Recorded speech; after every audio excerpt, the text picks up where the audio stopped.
So we've heard a lot about how search has been changing. We've heard about how to discover toilet paper, and we've heard from the human mid-roll. But I'd say this panel is really the reality check. So we've got 4 amazing panelists, as you can see above. We've got one brand and 3 agencies.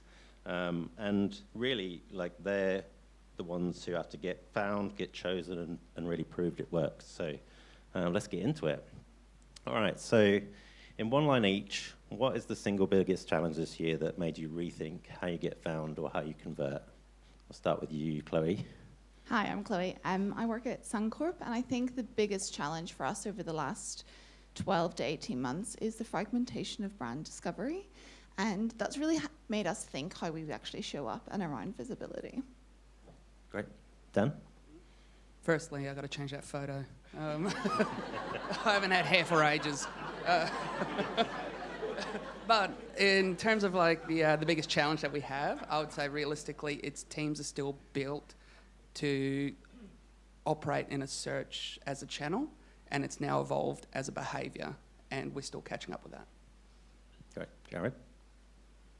Yeah, I think probably the biggest thing we've done in the last 12 months is trying to understand how this world of AI search works. But I think along with that, there's been a lot of myth busting, trying to tell people search isn't dead, but also that SEO is not GEO. So there's been a lot of, I guess, fighting all those weird questions that are coming up as well.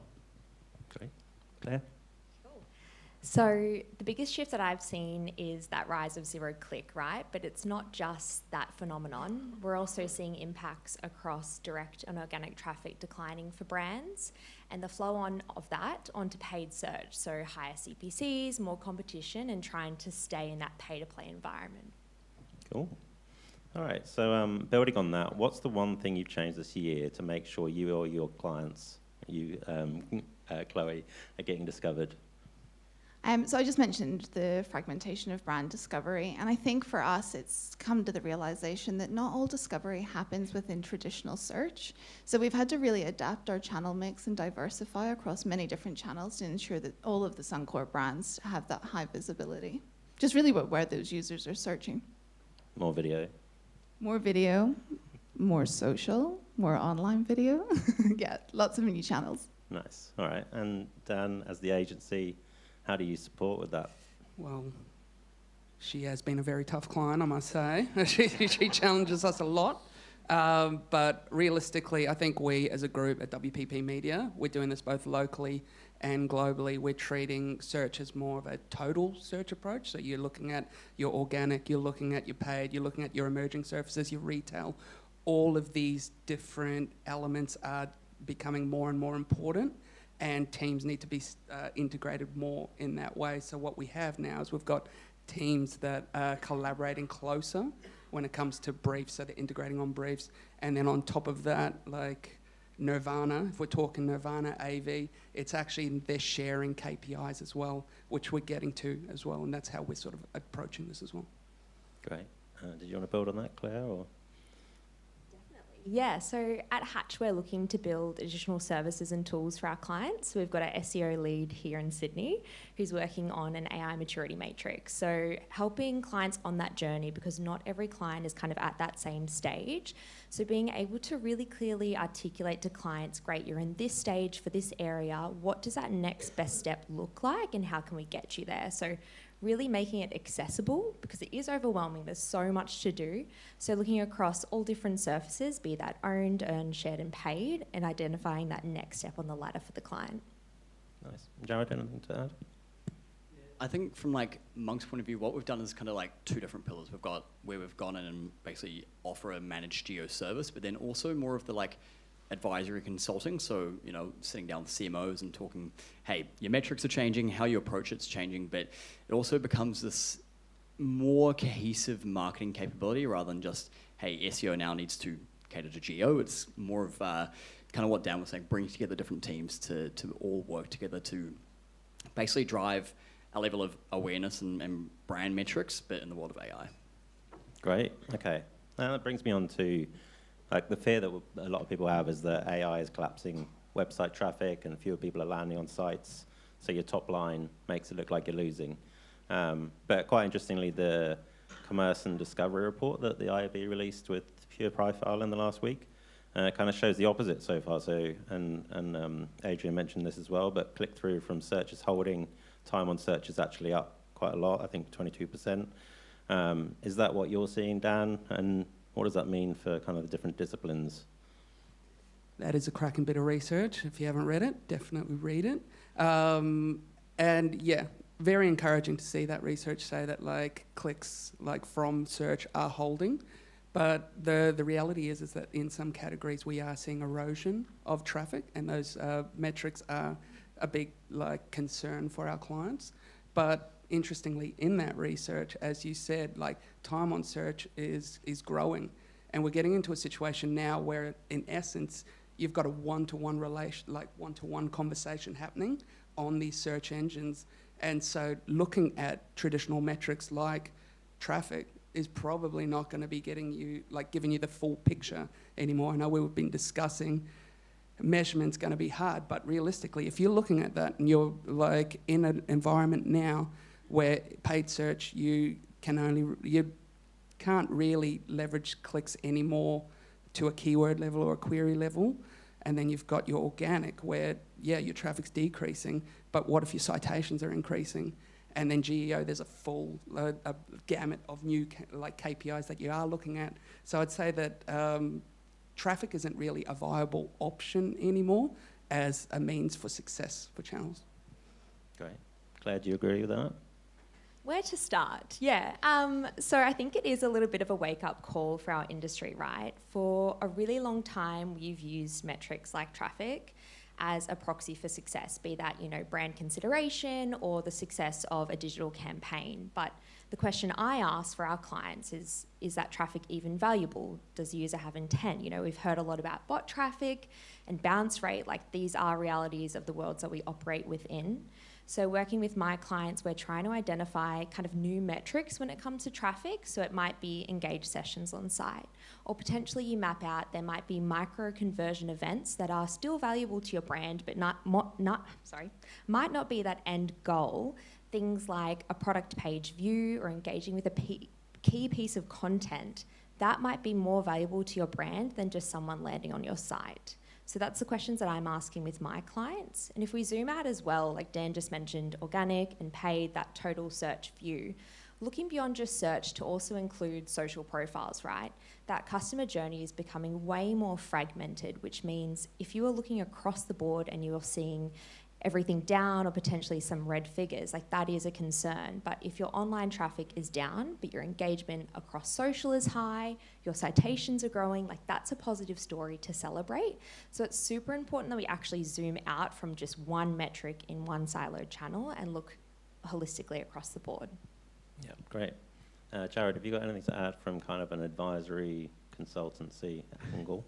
Yeah, for sure. So I think, the organic traffic thing has been an interesting one, and depending what stat you read, it's like organic traffic is 75% lower from AI search, but then conversion rates are 4.4 times higher. So, a lot of clients first were like, do we just delete our website, start from scratch? And it's kind of not quite right. It's more about how do you actually restructure those websites to be better for these LLMs and have like a really seamless user journey for that eventual conversion. But I think the other thing is like there are so many different metrics that people are kind of like sprouting around AI search, and I think sometimes people just need to stop and actually take stock of what those metrics really mean. Some people are talking about, citations and retrievals, which is relevant for some businesses but not others. Others are talking about visibility, but that's only kind of like one very small snapshot. So I think there is a bit of a need for a recalibration of measurement across the board. I think when you look at the different platforms as well, they all use, similar metrics but with different terms, and I think we kind of need a new universal standard, which I know it's an emerging space, but it'd be great to get to a clean slate together. Yeah, nice. Okay. This one's for you, Chloe. I had a bit of a play myself, similar to what Karen was showing us earlier, around car insurance, and I ran a simple prompt and also a complex prompt through a couple of different AIs, and they both came back with the same answer. I won't tell you who that answer was, but it's interesting to kind of think how kind of different people are getting to the different decisions and how that decision's made for those different people. So I guess with that in mind, how do you keep a grip on what AI is surfacing and also whether it's kind of compliant and true? Yeah, of course. I think the exercise that Karen got us all to do probably realised that everyone's answers are slightly different, even with similar prompts. So I love that it's tailored. For us at Suncorp, we use insight tools to look at our citation, our visibility, the sentiment that's coming across for our portfolio of brands, and then we create a geo content roadmap for that to increase visibility and also just double down where we want to double down on sentiment and build trust. From a paid search perspective, it's slightly different in what compliance is for us in terms of not being able to hand all the reins over to AI. We like to keep control over our creative and our copy just to keep that brand integrity.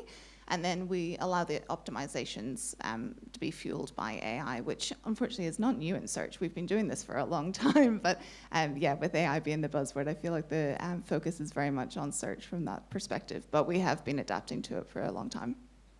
Yeah, nice. And Claire, how do you help your clients with that? And especially with the handing over to AI kind of piece? Yeah, it's a difficult one to answer because I think sometimes as practitioners in platform, we're working against the AI more than anything. Like the publishers here can 100% cop it on the chin that no one wants to see an AI-generated carousel or video of all their static images, right? Especially when it's off-brand and unapproved. So that's why it's so important to have that human in the loop, someone that's in the accounts and ensuring that your brand is not only represented in the best light, but also your best interests are being put forward.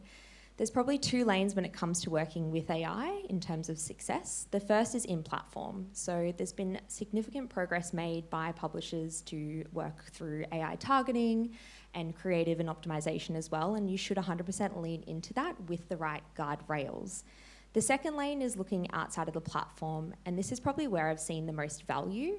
So using AI to do mass data analysis and runs that I would never have time to do day to day. So for example, using ABS socioeconomic index data to map back search postcodes to ask the questions like, are we targeting the right kind of users? Who's searching for us and who's actually clicking through? So that's kind of the unlock for me when it comes to AI. Yes, it's in platform. Yes, it's leaning into new features, but it's also looking outside the platform and zooming out to see what else we can do utilising AI.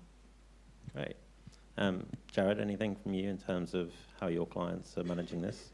Yeah, I think maybe looking again from a geo perspective, you've obviously got whether your brand's showing up, but then is your brand showing up in the right way? And I think, when AI overviews first came out, a lot of clients were like, how do I actually control this? And, there's that level of, you've lost a bit of control. So it's actually understanding how and where you're showing up, how you're being actually spoken about, and is that correct? And then understanding, okay, this is a bit of false information, where's that coming from? How do we go and correct that? So kind of using it as almost a governance tool to understand how you're being spoken about online and where that info is coming from and working to correct those inaccuracies. Perfect. Anything from you, Dan, just to build on that? I think they've covered a lot of it, but I just think realistically, it's not a zero-sum game. It's not one or the other. A lot of people look at it and be like, you're either doing manual, you're doing AI. You need AI to augment what you're doing. And I'd say that teams that are using humans at the helm is where they're going to start to see greater success and move and leaps forward a lot quicker as well. Great. Okay. And then, I guess with that in mind, when we come on to kind of the measurement side of things, which I think we've heard how difficult it is earlier from Google and Microsoft, but with it changing this fast, how do you stay ahead? What does success actually look like for you now, and how is that different from a year or two ago? Dan, do you want to start with this? Yeah, look, I think it is hard, it is difficult, they've definitely stressed it. I think that the tools that we do have at our disposal as an agency are still the same tools that you will use. So you've still got MMM, you've still got incrementality testing. I think that the teams that do have a iterative and large test and learn framework on with a robust measurement strategy are the ones that are going to come ahead and come out winning in this space. Great. Do you agree with that, Chloe? Yeah, I do. I feel like he just described us in a way, but we have a really strong test and learn culture at Suncorp, and we have the incrementality testing, we have MMM, so we have multiple ways of measuring our activity, and I think that's what's really key in the next era of search is that it's not just looking at that pointy end of the funnel, and it's really just stepping back for a second and looking up. Yeah, amazing. Yeah, I feel like incrementality amalgamates modeling very heavily this year. How about you, Claire? Is that your approach? It's very timely, like with Google's new release of Meridian and GA360. It's fantastic that measurement and these solutions are becoming more democratized, right? Like it's accessible, the cost barrier has been decreased, it's fantastic. But I think the most important part here is ensuring you have that measurement framework in place. Like you can't just grab anything off the shelf, plug and play and expect one true answer. As we know, measurement is complex. So it's having that framework, knowing the questions that you want to answer, and finding out what the best way to achieve that is. So it might be something that's plug and play, but it might be custom. So really honing in on what that framework looks like for your business and your brand. Great. And Jarrod, do you have a bit of a framework in what you use? Yeah, like I think it really needs to be tailored to every brand.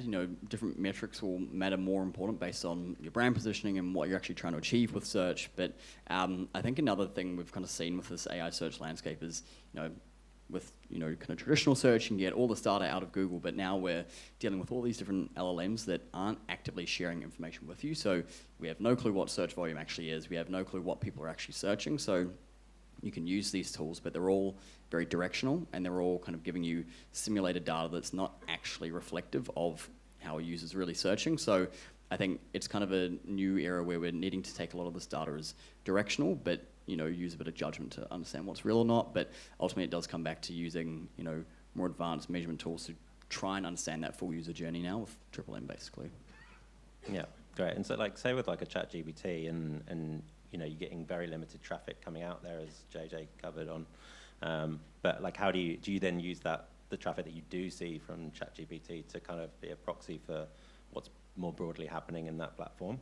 Yeah, 100%. And look, I think it is difficult to understand where all that traffic is coming from, and I don't think we've got all the sort of right analytics setups across some clients to really fully understand what that new user journey is. And when people are getting recommended in AI but then clicking through in search, I don't think we're mapping that full attribution journey. But a lot of the time it's just trying to understand where are users searching in the first place and how has that search behavior changed, and trying to do a little bit of mapping it back to get a logical view. But I don't think there's a silver bullet solution just yet.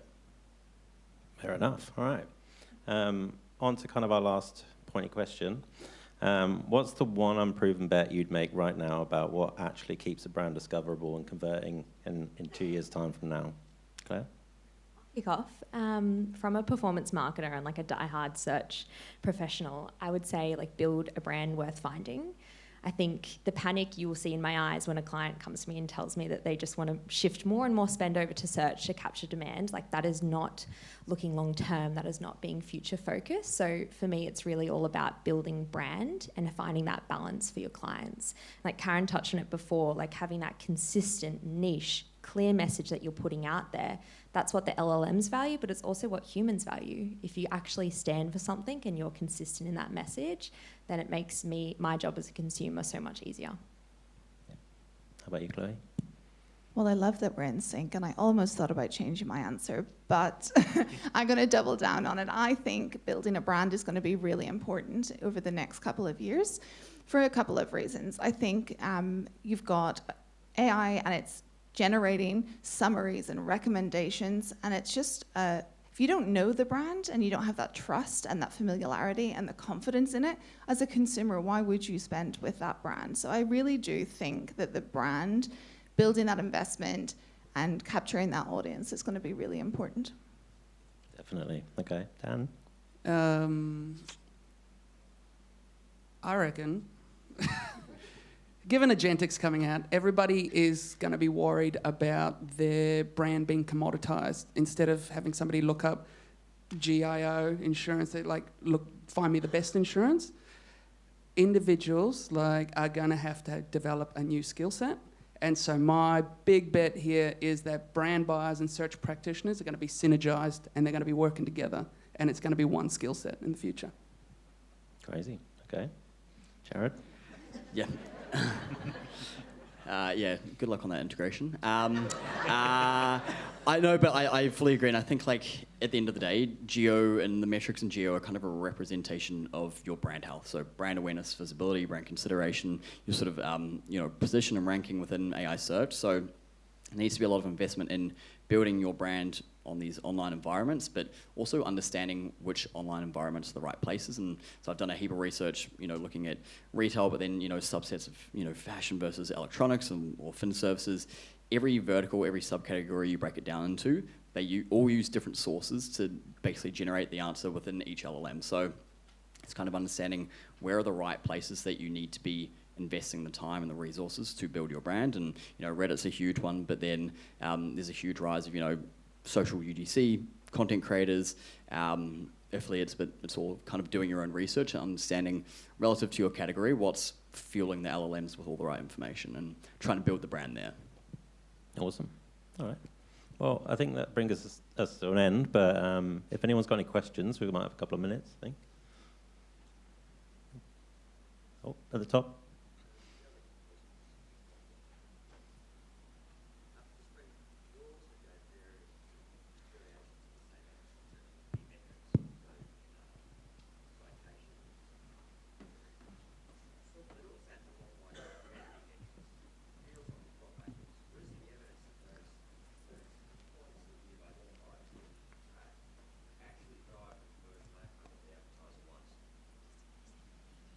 Sorry, doing that again. You all talked about, in various forms, of different sort of metrics, but a lot of those sound like a new version of vanity metrics. Where's the evidence that they actually convert to revenue? Anyone? Yeah, cool. I'll go first. I think, 100%. We are kind of looking at these new vanity metrics that a lot of them are based off, simulated data. So a lot of it isn't, perfectly attributable. So, we've almost gone a step backwards in the world of digital measurement. I do think, always having that consistent source of business truth is going to be the key thing, right? So where are you actually seeing conversions or whatever kind of the key metric is for your business, and then where possible, using as much kind of research, internal data, external data to validate where that user journey is. But I 100% agree. I don't think measurement has moved and kept pace with how the ecosystem has changed, and a lot of it is vanity metrics at this point. Great answer. Does that answer your question? Okay. All right. Thank you. Pass back to Gay.